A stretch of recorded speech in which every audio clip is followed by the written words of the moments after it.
मुसलसल आवाज़ आ रही है। समझ नहीं आ रहा है कि यहाँ पे जाके मैं देखूँ या ना देखूँ। आप मेरे साथ वीडियो में जुड़े रहिएगा। आप चले गए तो मुझे भी भागना पड़ेगा यहाँ से। और आवाज़ ऐसी आ रही है जैसे कोई लड़की लड़का बैठ के बात कर रहे हों। इस तरीके की आवाज़ आ रही है यहाँ से कि जैसे कोई लड़की लड़का बात कर रहे हो। क्या मुझे जाना चाहिए? मैंने आज नाइट लगा के यहाँ पे फ़ैसला गलत कर लिया, मुझे ऐसा लगता है। ये लोग काफ़ी टाइम बाद आ रहे हैं मेरा, क्योंकि मेरी तबीयत ख़राब हो गई थी।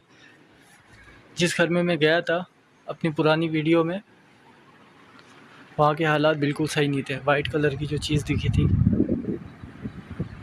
वो किसी बुराई से कम नहीं थी, और ऐसा लग रहा है कि आज तक वो मेरा पीछा कर रही है। अंधेरा आप देख सकते हैं, कितना अंधेरा है। क्या कोई है यहाँ?